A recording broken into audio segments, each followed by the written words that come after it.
오늘 우리가 읽은 이 창세기, 오늘부터 이제 우리가 창세기를 시작하게 되는데요. 먼저 1장 1절을 우리가 먼저 보게 됩니다. 이 창세기 1장 1절은 사실 성경 전체의 다른 구절들 다 합친 것보다 더 중요하고 무겁습니다. 그러니까 그 무게로 치면 성경 전체의 무게보다 더 무겁다. 이 1장 1절이. 왜냐? 이 1장 1절을 믿으면, 창세기 1장 1절을 믿으면 성경 전체가 다 내 얘기가 됩니다. 내 얘기가 돼요. 하나님께서 온 우주를 지으시고 그 우주 만물의 창조주이시고 나는 그분의 피조물이고 그분의 은혜를 힘입은 하나님의 자녀다 하는 것을 내가 알고 살아가게 됩니다.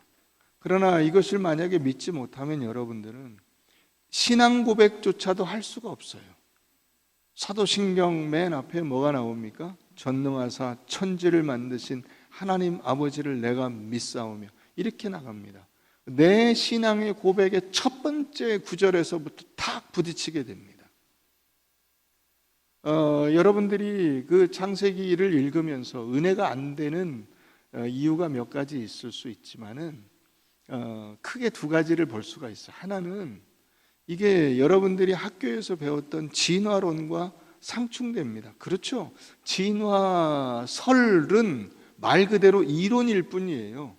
이론일 뿐이에요. 그래서 찰스 다윈이 1859년에 이 종의 기원이라는 책을 냈을 때 그 책의 내용, 그건 뭐 지금도 마찬가지. 책의 내용이 다 추측성 그 문장으로 돼 있어요. 이렇게 했을 것이다. 이렇게 된 것으로 추측한다. 그런 상상의, 그렇죠. 상상일 수밖에 없죠. 왜냐하면 진화의 과정을 인간이 어떻게 지켜봅니까?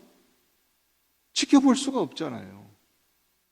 그러니까 다 추측성 기사로 문장으로 이렇게 썼는데 그 대부분의 그 문장들을 그 당시 시대의 흐름과 맞물려서 사람들이 그냥 무비판적으로 받아들였어요. 그리고 그것을 마치 사실인 것처럼 주장을 하게 됩니다. 그러나 이 진화론에는 수많은 허점들이 있는데 중요한 것을 제가 세 가지만 꼽으면, 먼저 어떤 한 종이 종의 그 작은 변화가 일어난 것이 세월이 누적된다고 해서 그 종이 완전히 DNA까지 바꿔지는 그런 변화로 갈 수는 없어요. 그렇잖아요. 사과가 오랫동안 품종 개량을 한다고 해서 오렌지가 될 수는 없거든. 그렇지 않아요? 그런 것처럼 그건 이미 과학자들이 결론을 낸 겁니다. 두 번째는 뭐냐면 이 진화론자들이 증거로 들고 있는, 진화의 증거 중에 하나로 들고 있는 화석 중에 중간 단계 화석은 없어요. 다 이게 완전한 화석이에요. 그러니까 이 화석은 진화의 증거가 아니고 사실 창조의 증거입니다. 하나님이 창조하신 그 만물들, 생물들이 그 당시에도 있었다라는 것을 확인할 뿐이지 중간에 중간 단계의 화석이 없어요. 세 번째는 만약에 진화가 일어나고 있다면 지금 우리가 진화를 볼 수 있어야 되잖아. 밖에서 어디 식물들 중에, 동물들 중에, 뭐 심지어는 사람 중에서 계속 진화하고 있는 사람을 보고, 동물을 보고, 식물을 볼 수 있어야 되잖아요. 그런 게 없잖아. 진화 중인 게 없잖아요. 그럼 진화가 다 끝난 거예요? 여러분들이 이 진화론과의 상충되는 이것 때문에 창세기에 대해서 제대로 창세기의 의미를 못 느낄 뿐만 아니라 창세기를 보면 앞에 1, 2장을 빼고는 그 다음부터는 창조에 관련된 내용이 안 나와요. 창조에 관한 내용이. 그죠? 그 다음엔 다 뭐가 나와요?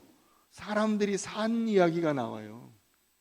그 당시에 사람들이 어떻게 살았나가 나와요. 어떤 그 가치관과 세계관과 우주관과 목표를 가지고 살았는가 하는 그게 나와요. 여러분, 이 창세기는 모세오경 가운데 하나입니다. 모세오경. 다시 말하면 이 5개의 책, 성경 앞에 맨 앞에 5개의 책을 누가 썼다는 거예요? 모세가 썼다는 거예요. 자, 창세기, 출애굽기, 레위기, 민수기, 신명기, 이렇게 5개의 책을 모세가 썼어요. 자, 그러면 모세는 왜 이 창세기를 썼을까? 하나님께서 왜 모세에게 이 창세기를 쓰도록 하셨을까? 그것은 이스라엘 백성들의 그 당시의 상황을 여러분들이 생각해 보시면 금방 알 수가 있어요. 이스라엘 백성들이 애굽에서 이제 그 바로의 억압을 뚫고 하나님께서 거기서 건져내 주셔서 나오게 됩니다. 홍해를 건넜어요. 이제 광야에 나와서 거기 시내산에서 하나님 앞에서 율법을 받고 거기서 제사를 드리게 됩니다. 그런데 이런 과정, 여러분, 사람이라는 것이 옛날이나 지금이나 그건 똑같아요. 근본적인 것에 관한 질문이 생기게 됩니다. 하나님은 도대체 누구시길래 우리를 구원하시는가? 하나님이 도대체 누구시길래 이 땅과 구원을, 이 땅을 내가 너희에게 약속했다라고 하는 그 땅을 주시겠다 하고 그런 약속을 주시고 우리를 그 약속을 지키시기 위해서 구원해 주시는가? 하나님께서 누구시길래 우리에게 거룩을 요구하시는가? 우리와 애굽은 뭐가 다르길래 애굽은 치시고 우리를 건져 주시는가? 하나님은 도대체 어떤 분이시길래 세상의 기원, 이 온 우주의 기원과 과정과 그 종말을 계획하시고 거기를 진행하고 우리를 끌고 가시는가? 하나님은 왜 나를 사랑하시는가? 나는 도대체 하나님 앞에서 누구인가? 내 죄는 어떤 것이었길래 하나님은 우리를 하나님의 형상을 따라 지으셨다면서도 우리를 내치시고 우리와 원수가 되게 하셨는가? 하나님 앞에서 내가 지은 죄의 의미는 도대체 무엇이며 그것은 얼마나 심각한 것인가? 구원은 도대체 무엇인가? 인간을 하나님은 어떻게 구원하시겠다는 건가? 이 물음을 모세와 온 이스라엘 백성들이 갖게 된 것입니다. 그렇죠? 당연히 갖게 됩니다. 여러분, 어릴 때는 그런 걸 잘 모르지만은 조금만 이제 나이가 들기 시작해도 알게 됩니다. 사춘기에 맨 먼저 하는 고민이 그런 거 아니에요? 나는 도대체 누구냐? 우리 엄마 아버지는 진짜 우리 엄마 아버지냐? 그런 고민을 안 해보셨어요? 우리 엄마, 사람들이 맨날 그러잖아. 너 다리 밑에서 주워왔어. 그러니까 나는 진짜 어느 다리 밑에서 주워왔을까 나를? 나의 존재의 근원에 관한 질문이죠. 살면서 우리는 그 질문을 계속 하게 됩니다. 나는 왜 사는 것인가? 저 인간하고 사는 것이 하나님이 정하신 것인가? 저 인간은 나를 뭘로 볼까? 나는 저 인간을 왼수로 보는데 저 인간은 나를 사랑할까? 그런 것에서부터 여러분, 우리는 끊임없이 우리 존재의 근원과 내 인생의 목적에 관한 질문을 던지게 됩니다. 스스로. 나는 과연 이렇게 살도록 하나님이 정하셨는가? 그렇다면 왜 이렇게 정하셨을까? 뭘 하라고 이렇게 정하셨을까? 나를 왜 여기에 보내셨을까? 왜 대한민국에, 왜 어떤 서울인지 경기도인지 전라도인지 경상도인지 하여튼 거기에 태어나게 하시고 거기서 자라게 하시고 그런 부모 밑에서 크게 하셨을까? 이 존재에 관한 질문을 우리 모두가 갖게 되는 것이고 이스라엘 백성들도 그 질문을 갖게 되는 것입니다. 거기에 답을 주는 것이 바로 이 창세기입니다. 하나님만이 나의 모든 존재와 내용과 가치의 유일한 주인이시다라는 것을 선포하시는 것입니다.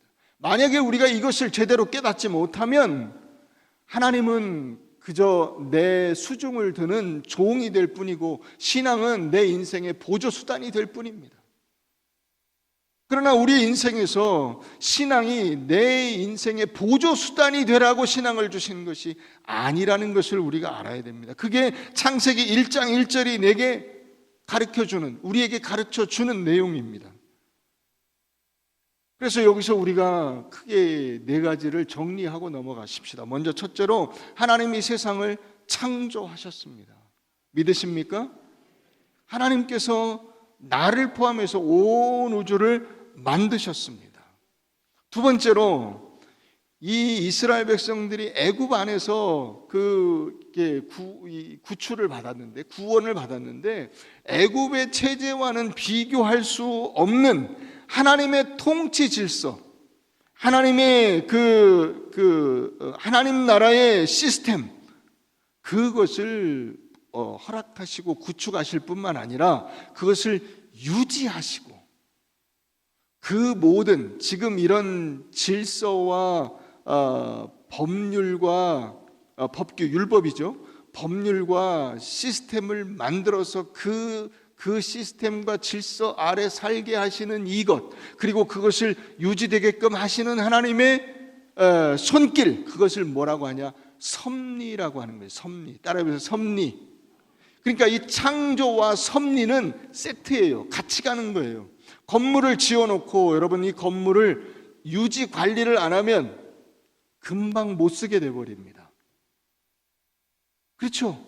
하나님이 온 우주를 만드시고 이 우주를 유지하시고 보호하시고 이끌어 주시고, 그것을 원래의 그 모습 그대로 움직일 수 있도록 하나님께서 함께 하시지 않으면 이 시스템은 유지될 수가 없습니다.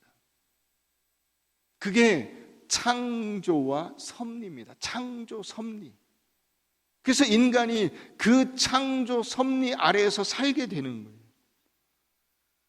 이것을 하나님께서 우리에게 가르쳐 주십니다. 세 번째는 그 하나님이 창조하시고 그 다음에 그 인간을 이끌어 내셔서 그 완성하는 목적지가 있는 거예요. 완성하는 목적지, 최종적인 목적지. 그게 이제 우리가 성경에서는 창세기 1장 1절이 있고 끝에 뭐가 있어요? 요한계시록이 있습니다.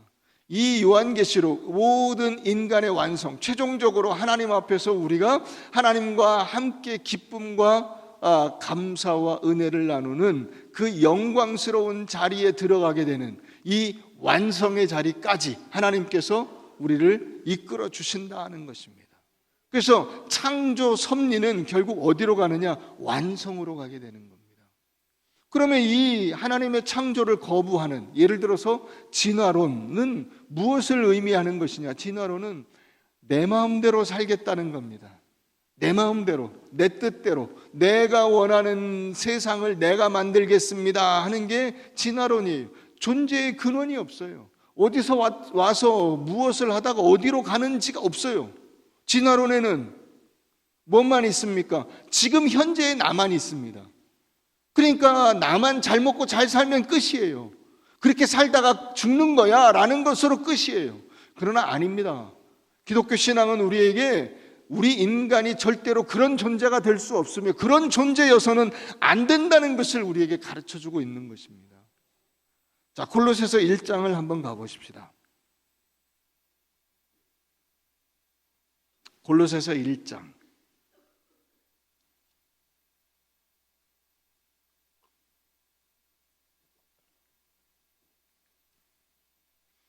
15절, 그는 보이지 아니하는 하나님의 형상이시요 모든 피조물보다 먼저 나신 이시니 만물이 그에게서 창조되되 하늘과 땅에서 보이는 것들과 보이지 않는 것들과 혹은 왕권들이나 주권들이나 통치자들이나 권세들이나 만물이 다 그로 말미암고 그를 위하여 창조되었고 또한 그가 만물보다 먼저 계시고 만물이 그 안에 함께 섰느니라.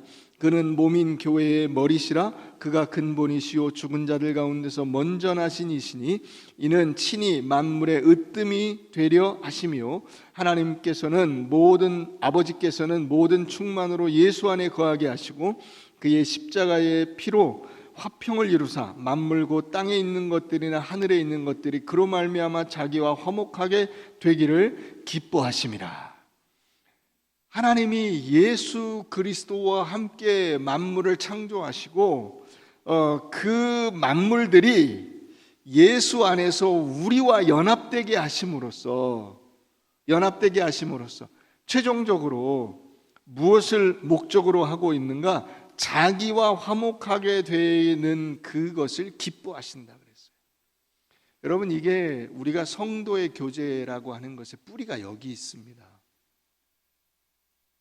우리가 성도들을 만날 때 그 서로를 반갑고 기쁘게 맞이해야 될 이유가 바로 여기 있어요. 그가 하나님 안에 있고 나도 하나님 안에 있고 하나님 안에서 우리가 다 하나님과 우리가 화목되듯이 우리가 서로 다 화목된 존재로 하나를 이루는 거예요. 이게 교회 공동체고 그게 성도의 교제예요. 그게 하나님 나라예요. 그게 마지막 완성될 요한계시록에 나오는 하나님 나라가 그런 나라예요.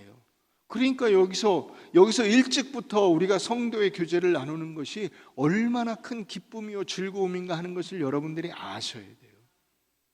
그러니까 여러분, 좋은 교회다운 교회가 여러분들이 되셔야 되는데, 점점 그렇게 되셔야 되는데, 그렇게 되는 것이 어떻게 하는 거냐면, 교회에서 무슨 일이 있다, 다른 성도에게 어떤 일이 있다 그러면 이렇게 몰려 나오는 거예요. 같이 나와서 아이고 얼마나 힘들어, 혹은 얼마나 즐거워, 아이고 얼마나 좋아, 이렇게 같이 그것을 기쁨으로 나누는 거예요. 그러니까 여기 18절에도 나오듯이 그는 몸인 교회의 머리시라. 그가 근본이시오 죽은 자들 가운데서 먼저 나신 이시니 이는 친히 만물의 으뜸이 되려. 맨 앞에 예수가 서 있다 이거죠. 자, 그래서 예수 안에서 모든 충만으로 예수 안에 거하게 하시고 그의 십자가의 피로 화평을 이루사 만물 곧 땅에 있는 것 하늘에 있는 것, 그래서 예수 그리스도 안에서 구원받은 모든 사람들이 다 하나가 되는 거예요. 다 하나가. 그래서 여러분, 교회에서 무슨 일이 있다 그러면 함께 나와서 만나고 손을 잡고 어깨를 두드리고 같이 그 일에 동참하고, 그게 교회예요. 그걸 이제 우리가 더 연습해야 돼요. 그동안 우리가 그 공동체라는 것을 너무 나를 불편하게 하는 것처럼만 생각을 했어요. 그러나 여러분, 지나놓고 보면 알게 되죠. 그런 거 다 빼고 나면 남는 게 뭐가 있어요? 다 차 띄고 포 띄고 다 이제 빼고 나면은 뭐만 남아요? 나 혼자 남아요. 아무것도 없어요. 그건 인생일 수가 없죠. 그건 사람이라고 하는 존재의 근원이 아닙니다. 사람은 함께 하는 거에 있어요. 같이 그 기쁨과 아픔과 슬픔을 나눠야 돼요. 그래서 여러분, 아까 광고도 했었죠. 다음 주 추수감사절을 앞두고 사진전을 하는데, 다음 주만은 아니에요. 한 2, 3주간 여러분들이 열심히 찾아서 사진을 좀 보내주세요. 교역자들한테. 어떤 사진 보내라고 거기 돼 있어요? 예? 파한대소. 그냥 슬쩍 웃는 거 말고, 사진 잘 나오게 하려고 슬쩍 웃은 거 말고, 뭐 이런 거 이렇게 사랑해요 이렇게 찍은 거 말고, 입에 목젖이 보이게 찍은 거, 완전히 막 기쁨으로 웃는 그 사진 있죠. 그 사진을 보내시고, 그 다음에 슬픔, 기쁨의 눈물이든 슬픔의 눈물이든 괜찮아요. 눈물을 흘린 사진, 눈시울이 뜨거워진 사진, 눈이 벌게진 사진, 그 사진도 보내주세요. 그리고 섬김의 사진, 집에서 남편이 설거지하는 사진, 아내가 열심히 청소하는 사진, 음식을 만드는 사진, 다른 이들을 위해서 아까 그 사진에 나온 것처럼 봉사하는 사진, 이런 섬김의 사진을 좀 보내주세요. 우리가 그걸 같이 이렇게 쭉 뽑아가지고 같이 나누면서 참 우리가 하나님 앞에 감사한다고 하는 게 꼭 어떤 그 긍정적인 일로만 감사하는 건 아니에요. 인생의 모든 일들이, 그게 기쁨이든 슬픔이든 때로는 화나는 것이든 낙심하는 일이든, 그런 모든 것들이 전부 다 돌아보면 감사할 일이에요. 감사할 일이에요. 여러분, 옛날 생각을 해보세요. 그때 내가 왜 이렇게 울었었나? 그 일이 추억이 됩니다. 그때 왜 이렇게 화를 냈었나? 그게 다 추억이 됩니다. 그때 내가 철이 없었어. 그때 내가 괜히 걱정이 많았어. 그때 그냥 시기적으로 내가 우울한 시기였어. 다 추억이 됩니다. 올해도 마찬가지예요. 여러분들이 이 사진들을 같이 나누시고 같이 그 즐거움을 서로 공유할 수 있으면 좋겠습니다. 그래서 태초에 하나님께서 세상을 창조하실 때 그 창조에 동참하시고 그 창조를 이끄신 예수 그리스도께서 그 창조의 꽃이었던 인간이 죄로 인해서 타락하고 죽음을 맞이하게 됐을 때 어떻게 하시죠? 그분이 직접 인간의 몸을 입고 이 땅에 오셔서 우리를 그 죽음에서 건져내시고 죄값을 치르시고 죽음에서 건져내시고 우리에게 새 생명의 은혜를 베풀어 주신 겁니다. 이게 예수의 십자가 사역이고 예수의 부활이고 이게 재창조 사역입니다. 우리를 다시 지으신 거예요. 그러니까 하나님의 창조가 태초에 있었다면 예수 그리스도를 통해서 우리는 새롭게 지음을 받은 존재가 되는 겁니다. 그래서 우리가 주일마다 모이죠. 예수의 부활, 우리의 새 창조를 기념하면서 매 주일마다 모이는 겁니다. 그러니까 여러분들의 매일매일은 하나님 안에서의 새 창조이면서 매 주일은 그 새 창조를 기념하고 기뻐하는 것이면서 동시에 여러분들에게 새로운 인생을 새 출발할 수 있는 또 다른 기회가 되는 겁니다. 어제까지 여러분들이 뭔가 답답하고 낙심할 일이 있으셨더라도 걱정할 것이 없어요. 왜요? 오늘부터 새롭게 출발하는 거예요. 오늘부터 새 날이에요. 새롭게 내가 지음을 받았다고 예수가 부활하셔서 그 부활하신 날을 기념하여 우리가 같이 모인 거잖아요. 그 부활 생명이 우리에게 주어졌다는 거 아닙니까? 할렐루야. 이 믿음을 우리가 가지고 새로운 창조를 기뻐하고 즐거워하면서 살아가는 것입니다. 자, 그러니까 앞으로 좀 더 가서 에베소서 1장을 한번 가서 보십시다. 한 대여섯 장 넘기면 에베소서 1장 3절 찬송하리로다 하나님 곧 우리 주 예수 그리스도께서 그리스도 안에서 하늘에 속한 모든 신령한 복을 우리에게 주시되 곧 창세전에 그리스도 안에서 우리를 택하사 우리로 사랑 안에서 그 앞에 거룩하고 흠이 없게 하시려고 그 기쁘신 뜻대로 우리를 예정하사 예수 그리스도로 말미암아 자기의 아들들이 되게 하셨으니 이는 그가 사랑하시는 자 안에서 우리에게 거저 주시는 바 그의 은혜의 영광을 찬송하게 하려는 것이라. 아멘. 창세 전부터 예정하신 그 복과 은혜를 우리에게 이 땅에 우리를 지으셔서 창조하셔서 부어 주시고 그 복을 누리게 하신다는 거예요. 누리게 하신다. 그러니까 우리가 할 일은 뭐예요? 그의 은혜의 영광을 찬송하는 거예요. 하나님의 예수 그리스도의 그 은혜와 그 영광을 찬송하는 거예요. 그게 또 어떻게 나가야 되냐면 자 12절 보세요. 12절 이는 우리가 그리스도 안에서 전부터 바라던 그의 영광의 찬송이 되게 찬송을 하게와 찬송이 되게가 같이 연결되어 있어요. 그러니까 그게 찬송을 한다는 것은 어떤 행위를 말하죠. 찬송이 된다는 것은 존재를 말합니다. 우리의 삶과 우리의 존재가 하나님 앞에서 은혜의 영광이 되는 거예요. 영광을 찬송하는 일뿐 아니라 우리 자체가 하나님의 은혜와 영광을 나타내는 존재로 여러분들을 목적하시고 지으셨다는 거예요. 자, 그래서 14절 보세요. 이는 우리 기업의 보증이 되사 그 얻으신 것을 기업의 보증이 된다는 것은 우리에게 이와 같은 것들을 주실 것이 확실하다는 뜻이에요. 다시 말하면 여러분 유산 여기 기업이라는 게 이를테면 유산입니다. 유산을 주기로 약속을 한 거예요. 그게 보증이에요.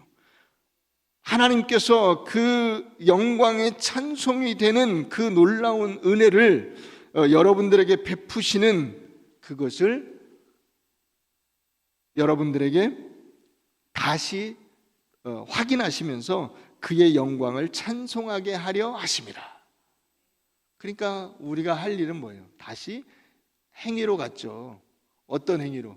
감사와 기쁨의 삶의 행위로. 하나님이 주신 은혜를 기뻐하면서 우리는 또다시 그분의 영광을 드러내는 존재가 되기로 결단하고, 그래서 결단한 자로서 다시 어디로 가요? 하나님을 닮은 삶으로 가는 거예요. 하나님을 닮은 삶으로. 여러분, 이게 창세기 1장 1절의 큰 의미예요. 그래서 하나님의 은혜가 창조에서 시작해서 인간의 타락으로 무너진 것 같지만은 예수가 오셔서 다시 우리를 살려내시고, 이게 구속이죠. 창조, 타락, 구속. 이 구속이라는 것은 회복을 의미합니다. 창조, 타락, 구속이 성경 전체를 요약한 거예요. 예수 그리스도의 새 창조를 나타내는 거예요. 하나님의 창조, 인간의 범죄, 예수의 새 창조. 그게 성경의 놀라운 은혜의 메시지입니다. 그러므로 사랑하는 성도 여러분, 하나님을 여러분들의 종으로 써먹으려고 하지 말고 나를 창조하신 나의 창조주 하나님께 여러분들을 복종하십시오. 여러분들이 그분 앞에 꿇어 엎드리십시오. 그분을 여러분들의 진정한 주인으로 모시고 살아가십시오. 그분의 이 계획과 뜻이 완성될 것입니다. 할렐루야. 그게 요한계시록이잖아요. 하나님의 모든 계획은 결국 완성된다. 그러니 그 역사의 그 종말은 창조의 완성이라는 사실을 여러분들이 잊지 마셔야 돼요. 결국 하나님이 창조하신 그 모든 것들은 마지막에 완성으로 갑니다. 그게 누굽니까? 그게 여러분들입니다. 그게 하나님의 창조를 힘입어서 지금 주님의 재창조를 통해서 오늘 여기에 서 있는 여러분들을 하나님께서 마지막에 완성시켜 주신다는 거예요. 얼마나 놀라운 은혜의 메시지입니까? 내가 하나님의 은혜를 힘입어서 그 지음받은 것도 감사한데 나를 끝까지 놓지 않으시고 변함없이 사랑하시는 그 하나님이 약속대로 나를 완성시켜 주신다는 거예요. 감사하죠. 감사하죠. 그래서 우리가 내일부터 이 주제를 가지고 특별 새벽 기도를 하는 겁니다. 말씀을 정리하겠습니다. 사랑하는 성도 여러분, 여러분들이 이 세상 그리고 우리의 인류 역사에 대해서 하나님 안에서 주신 그 약속의 후계자들임을 잊지 마시기를 바랍니다. 그분의 그 정당한 우리에게 부여하신 정당한 승리, 이것을 꼭 붙잡고 인생의 실패가 내가 어떤 사업에 실패하는 것이 아니라 창조주 하나님께 항복하지 않고 내 마음, 내 뜻, 내 욕심대로 사는 것임을 여러분들이 잊지 말고 그 모든 것을 다 주님 앞에 올려드리고 하나님께 여러분들의 인생의 창조의 목적을 완성하시기까지 굳게 그 믿음의 길을 걸어가는 여러분들 모두가 다 되시기를 주의 이름으로 축원합니다.